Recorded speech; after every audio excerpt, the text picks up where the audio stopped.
नमस्कार बच्चों। मेरे YouTube चैनल बायोलॉजी वर्ल्ड पे आप सबका स्वागत है।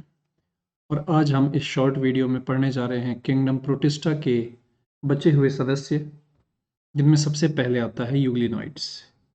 यूग्लिनॉइड्स मैं आपको बता चुका हूं बच्चों कि यूग्लिनॉइड्स में यूग्लिना और यूग्लिना के समान समस्त जंतु शामिल हैं।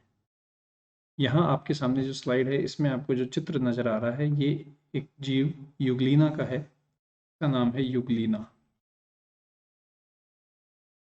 तो यूग्लिना और यूग्लिना के समान जितने भी दूसरे जीव हैं वो सब यूग्लिनॉइड कहलाते हैं। सबसे पहले हम यूग्लिना के आवास पर आते हैं। तो अधिकांश जो यूग्लिनॉइड हैं, यूग्लिना और यूग्लिना समान दूसरे जीव, ये सब स्वच्छ जल में रहते हैं, स्वच्छ जलीय होते हैं।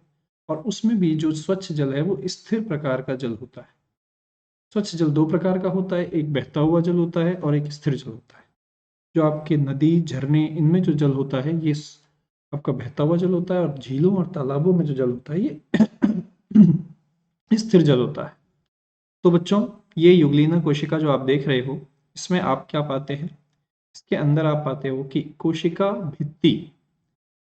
भित्ति जो है, एक्चुअल में यहाँ कोशिका भित्ति, वास्तविक कोशिका भित्ति अनुपस्थित है।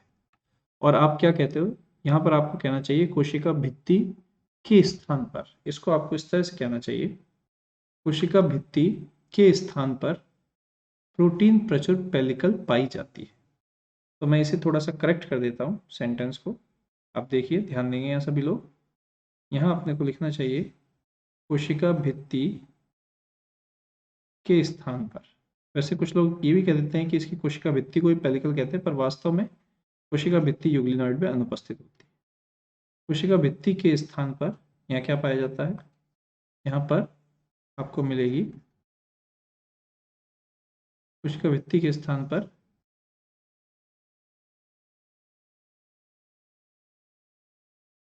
ये इसको चेंज नहीं कर रहा है, तो अपन इसको इस तरीके से कर लेते हैं।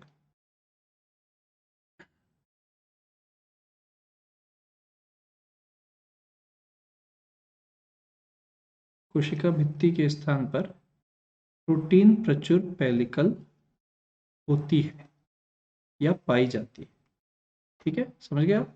क्या कहेंगे अपन? कोशिका भित्ति के स्थान पर प्रोटीन प्रचुर पेलिकल होती है या पाई जाती है। और ये जो पेलिकल कवरिंग आप देख रहे हो, देखो ये देखो आप इसके चारों ओर, ये जो आपको dot dot dot dot covering नजर आ रही है, ये पेलिकल, इसमें क्या होते हैं? प्रोटीन के तंतु होते हैं। प्रोटीन के तंतु पाए जाते हैं जिन्हें मायोनीम्स कहा जाता है। मायो शब्द पेशी से संबंधित है, नीम का मतलब होता है तंतु। तो प्रोटीन के तंतु पेलिकल पे पाए जाते हैं, मायोनिम्स, जिसके कारण शरीर कैसा हो जाता है? इनका लचीला हो जाता है। ठीक है बच्चों, ये एक महत्वपूर्ण बात आपको नजर आ रही है। इसके अलावा एक और महत्वपूर्ण बात देखिए आप, अग्र सिरे पर इस तरीके से इनके अग्र सिरे पर जो झिल्ली है वो अंतर्वलित हो गई है और एक एंटीरियर ग्रूव बन रही है, अग्र खांच बन रही है। और इसी खांच में से आप देखिए एक दो फ्लैजिला निकल रहे हैं, जिसमें से एक तो ये लॉन्ग फ्लैजिला है और एक जो है ये शॉर्ट फ्लैजिला है। इस प्रकार से दो फ्लैजिला होते हैं, और जब इस प्रकार से दो फ्लैजिला होते हैं और वो आपस में असमान होते हैं, अनइक्वल फ्लैजिला कह सकते हो आप। ये आपस में असमान है तो अनइक्वल फ्लैजिला इन्हें बोला जा सकता है। इसके अलावा आप देख रहे हो कि यहाँ क्लोरोप्लास्ट है। क्लोरोप्लास्ट है तो यहाँ पिगमेंट्स पाए जाते हैं, वर्णक पाए जाते हैं। और जो वर्णक है उनके अंदर उच्च पौधों जैसे वर्णक है, ऊपर लिख देता हूं मैं इसको, क्लोरोफिल ए तथा क्लोरोफिल बी। ये दो विशेष प्रकार के वर्णक यहाँ हरे पौधों के समान पाए जाते हैं। क्लोरोप्लास्ट जो है उसके अंदर वर्णक होते हैं, बीच में आप देख रहे हो केंद्रक है। तो ये एक युग्लिना कोशिका की संरचना है, और इस प्रकार युग्लिना में ये महत्वपूर्ण लक्षण पाए जाते हैं। देखिए यहाँ साफ साफ लिखा हुआ है, वही बात जो अभी हमने पढ़ी थी कि दो कशाब होते हैं। दो कशाब आपने देखा अग्र खांच में निकलते हैं, जिनमें से एक लंबा और एक छोटा, one long and one short. अग्रभाग अभी अभी आपने देखा ये अंतर्वलित होता है, कोशिका का अग्रभाग अंतर्वलित होता है। इसके अलावा आपने देखा था वहां हरित लवक क्लोरोप्लास्ट था, जिसके अंदर वर्णक पाए जाते हैं, और ये वर्णक उच्च हरे पौधों के समान होते हैं, और उनके नाम है क्लोरोफिल ए एंड बी। इस वजह से ये हरे पौधों के समान आपके वर्णकों को दर्शाता है। एक महत्वपूर्ण बात आपने यूग्लिनॉइड के बारे में क्या जानी कि प्रकाश की उपस्थिति जब होती है उस वक्त ये प्रकाश संश्लेषण कर सकते हैं, अतः स्वपोषी हो जाते हैं। और जब प्रकाश अनुपस्थित होता है उस स्थिति में विषमपोषी हो जाते हैं। तो हम इन्हें पोषण की दृष्टि से क्या बोलेंगे, ये हम पहले भी पढ़ चुके हैं। पोषण की दृष्टि से युग्लिना को हम क्या कहेंगे, मिश्र पोषी, मिक्सोट्रॉफिक बोलेंगे। ठीक है, मिश्र पोषी या मिक्सोट्रॉफिक, ये एक महत्वपूर्ण शब्द है जो युग्लिना के लिए प्रयुक्त होता है। ओके, तो इसको आप ध्यान रखेंगे, मिश्र पोषी मिक्सोट्रॉफिक, ये हम कई बार बात कर चुके हैं। जनन जो होता है, आपने देखा है यहाँ पे दो युग्लिना कोशिकाएं जो हैं, दो युग्लिना कोशिकाएं इस तरीके से आपस में बंट रही हैं, एक से दो कोशिका का निर्माण यहाँ हो रहा है और ये इस तरीके से लंबाई में हो रहा है। इसको क्या कहते हैं अपन, इसको अपन कहते हैं लॉन्गिट्यूडिनल अनुदैर्ध्य। जब भी एक कोशिका टूट के दो में बंटती है, इसको कहा जाता है द्विविभाजन, बाइनरी फिशन, और जब ये लंबाई में होता है तो इसे लॉन्गिट्यूडिनल कहा जाता है। ये आपके युग्लिना के अंदर जनन का प्रकार है। तो यहाँ अपना युग्लिनॉइड कंप्लीट हो जाता है। ठीक है, बहुत ही आसान सा है युग्लिनॉइड। आप देखिए कितनी सिंपल सी बातें हैं। स्वच्छ जलीय जीव है। ठीक है, स्वच्छ जलीय होने के अलावा और क्या खास बात है, स्थिर जल में मिलता है। इसके अलावा कोशिका भित्ति अनुपस्थित है, उसके स्थान पर पेलिकल है। पेलिकल में मायोनिम पाए जाते हैं, जिसकी वजह से शरीर लचीला होता है। मायोनिम प्रोटीन तंतु होते हैं, प्रोटीन तंतु होते ही ये प्रोटीन के तंतु मायोनिम ये लचीला बना देते हैं इसको। ठीक है, इसके बाद आपने देखा, इसके बाद देखा दो कशाभ हैं, एक लंबा एक छोटा। अग्रभाग अंतर्वलित है, वर्णक कोशिका में उपस्थित है, वर्णक कोशिका में उपस्थित है, और जो वर्णक उपस्थित हैं उनके कारण इसका रंग जो है वो हरे पौधों के समान है। क्लोरोफिल ए और बी हरे पौधों जैसे वर्णक है। प्रकाश मौजूद होगा तो स्वपोषी हो जाएगा और प्रकाश अनुपस्थित होगा तो विषमपोषी हो जाएगा, इसलिए मिश्रपोषी कहा जाता है। और जनन की प्रक्रिया क्या है, अनुदैर्ध्य द्विविभाजन। ओके, इस तरीके से युग्लिना अपना समाप्त हो जाता है। अगला प्रोटिस्ट हमारे सामने है, बहुत ही महत्वपूर्ण, जिसे हम कहते हैं स्लाइम मोल्ड। इसके नाम में जो मोल्ड शब्द है, ये मोल्ड शब्द कवक से इसकी समानता बताता है। कवक या फफूंद भी इसको बोल देते हैं, अवपंख फफूंद भी बोल देते हैं, और कभी कभी कवक अवपंख कवक भी बोल देते हैं। ठीक है, तो ये दोनों ही शब्द इस्तेमाल होते हैं स्लाइम मोल्ड के लिए, अवपंख फफूंद या अवपंख कवक। ठीक है, तो देखो ये अकेला ऐसा प्रोटिस्टा है जो मृतोपजीवी है। आज क्वेश्चन प्रैक्टिस में मैंने आपको बताया था कि एक मृतोपजीवी प्रोटिस्टा है। मृतोपजीवी का मतलब है, अंग्रेजी में हम इसे कहते हैं सेप्रोट्रॉफ। सेप्रोट्रॉफ का मतलब है जो मृत कार्बनिक पदार्थों पर पोषण प्राप्त करते। ये देखिए, ये अर्थात ये मृत कार्बनिक पदार्थों से पोषण प्राप्त करते, ये सेप्रोट्रॉफिक का मीनिंग आपके सामने आ गया। इसके अलावा एक और महत्वपूर्ण बात, ये अधिकांशतः कहाँ मिलेंगे आपको, ये नम स्थानों पर मिलेंगे। देखो कवकों के विकास के लिए नमी बहुत जरूरी है, क्योंकि कार्बनिक पदार्थों का अपघटन जो ये करते हैं उसके लिए नमी और ऑक्सीजन की आवश्यकता होती है। ये कवक में भी पढ़ेंगे अपन। इसके अलावा आप देखते हो पेड़ों से टूटकर जो क्षय होती हुई शाखाएं टूट जाती हैं, धीरे धीरे उनका क्षरण होता है। क्षय होती हुई शाखाओं इत्यादि के सहारे ये वृद्धि करते हैं। ठीक है, और उन्हीं पर रहकर ये कार्बनिक पदार्थों का पाचन करते हैं। यही क्या है, यही मृतोपजीवी प्रकार का पोषण है। अगर हम संरचना की दृष्टि से देखें तो दो प्रकार के आपके अवपंख फफूंद पाए जाते हैं, एक अकोशिकीय कहलाते हैं, दूसरे कोशिकीय कहलाते हैं। अकोशिकीय के अंदर केंद्रक जो होता है द्विगुणित होता है, 2n का मतलब है द्विगुणित। ठीक है, दो यहाँ पर जोड़े होते हैं हमेशा गुणसूत्रों के, दो सेट बनते हैं क्रोमोसोम, और n का मतलब है अगुणित। ठीक है, तो कोशिकीय जो आपके स्लाइम मोल्ड है वहां पर कोशिकाएं समूहों में होती हैं, इस तरीके से एक एक कोशिका समूहों में होती है, और इन समूहों के अंदर जो केंद्रक होते हैं वो सारे केंद्रक कैसे होते हैं, वो सारे केंद्रक n प्रकार के होते हैं। ठीक है, इस तरह से कोशिकीय स्लाइम मोल्ड होते हैं जो कम महत्वपूर्ण है। ज्यादा महत्वपूर्ण आपके अकोशिकीय स्लाइम मोल्ड है। अकोशिकीय हम उन्हें बोलेंगे जिनकी संरचना को एक कोशिका की तरह नहीं देखा जा सकता। देखो अकोशिकीय स्लाइम मोल्ड की क्या खासियत है, देखिए अकोशिकीय स्लाइम मोल्ड की सबसे बड़ी खासियत है कि एक जीव द्रव्य के पिंड होते हैं।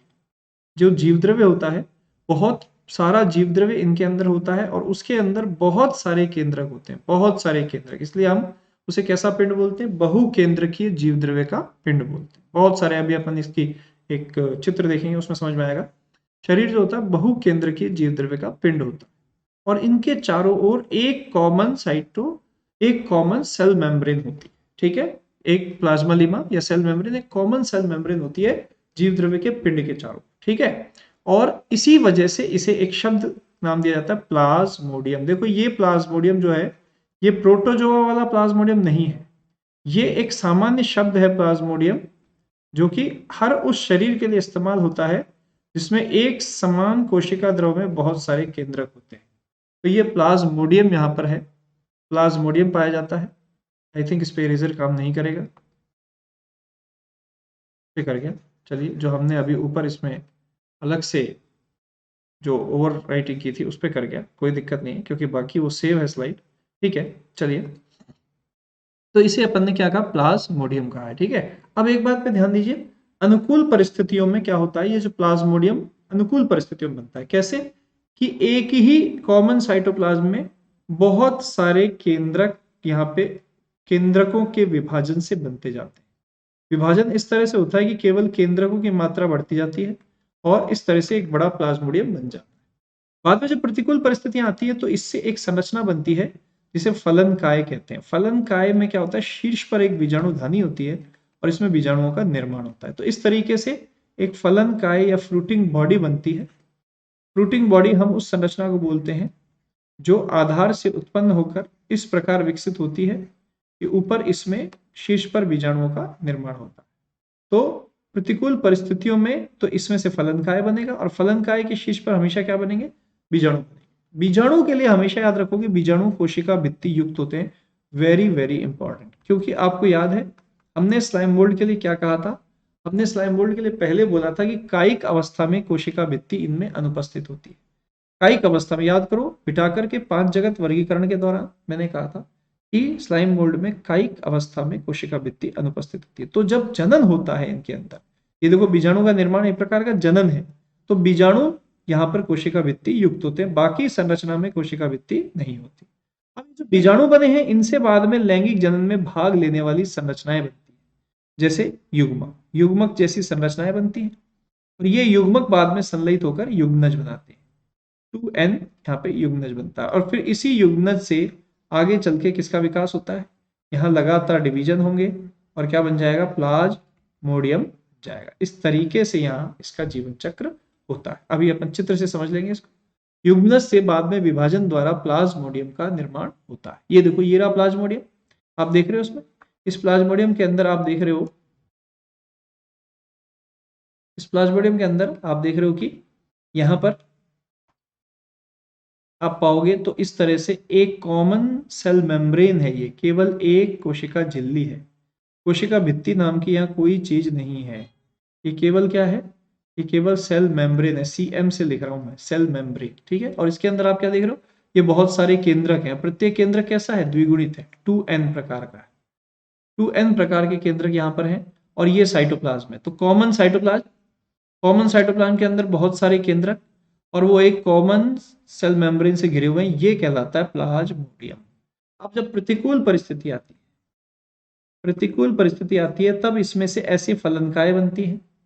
इन फलनकाय के शीर्षों पर क्या होते हैं, इन फलनकाय के शीर्षों पर यहाँ पर बीजाणुओं का निर्माण होता है। ये देखो ये बीजाणु निर्माण, फलनकाय फ्रूटिंग बॉडी बन गई। अब यहाँ से जब बीजाणु मुक्त होते हैं तो ये बीजाणु भित्ति युक्त संरचनाएं होती है, वॉल्ड स्पोर्ड होते हैं, वॉल होती है इनके चारों, आप देख रहे हो इस तरीके से कठोर वॉल इनके चारों ओर होती है। यहाँ पे ध्यान देने योग्य बात है, इनके चारों ओर कठोर वॉल प्रेजेंट होती है। ठीक है, अब ये वॉल युक्त स्पोर का अंकुरण होता है, तब इनसे ऐसी अमीबा जैसी कोशिकाएं निकलती है, अनिश्चित आकृति की कोशिका। बाद में इनसे युग्मक बन जाते हैं, इन्हीं कोशिकाओं से बीजाणु बने, फलनकाय में बीजाणुओं का अंकुरण हुआ, अंकुरण से अमीबा जैसी कोशिकाएं बनी, फिर इनसे युग्मक बन जाते हैं। युग्मकों का जब संलयन होता है तो ये अगुणित युग्मक है, ये सारी अगुणित सेल है, n सेल है। देखो ये भी n है, ये भी n है, ये भी n है, ये भी n है। इनके फ्यूजन से फिर जो सेल बनेगी वो 2n होगी और ये एक युग्मनज होगी और इसमें जब विभाजन होगा तब प्लाज्मोडियम निर्मित हो जाएगा। तो ये विभाजन कैसी परिस्थिति में होता है, ये अनुकूल परिस्थिति में। युग्मनज अनुकूल परिस्थितियों में प्लाज्मोडियम में बदलता है, प्लाज्मोडियम प्रतिकूल परिस्थितियों में फलनकाय बनाता है जिसमें बीजाणु बनते हैं जो भित्ति युक्त होते हैं। बीजाणुओं के अंकुरण से अमीबी कोशिकाएं बनती हैं जो कशाभिका युक्त युग्मक में बदल जाती है। इनके संलयन से ये द्विगुणित युग्मनज बनता है। इस प्रकार से ए सेलुलर स्लाइम मोल्ड का जीवन चक्र यहाँ पूरा हो जाता है और ए सेलुलर स्लाइम मोल्ड ही अधिक महत्वपूर्ण होते हैं। ठीक है, तो ये अपन ने यूग्लिनॉइड और स्लाइम मोल्ड की बात कर ली। अगले शॉर्ट लेक्चर में हम डिस्कस करेंगे प्रोटोजोआ। Okay, thank you.